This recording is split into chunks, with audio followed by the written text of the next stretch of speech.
ખેડા શહેરને સૌરાષ્ટ્ર સાથે જોડતા મુખ્ય સ્ટેટ હાઈવે ઉપર વરસાદી પાણી ફરી વળતા બંધ થઈ ગયો છે।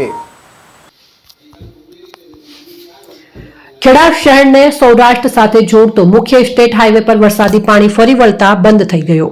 ધરોઈ ડેમમાંથી પાણી છોડવામાં આવતા વાસણા બેરેજના 27 દરવાજા ખોલવામાં આવ્યા છે, જેના કારણે સાબરમતી નદી બંને કાંઠે વહેવા લાગી છે।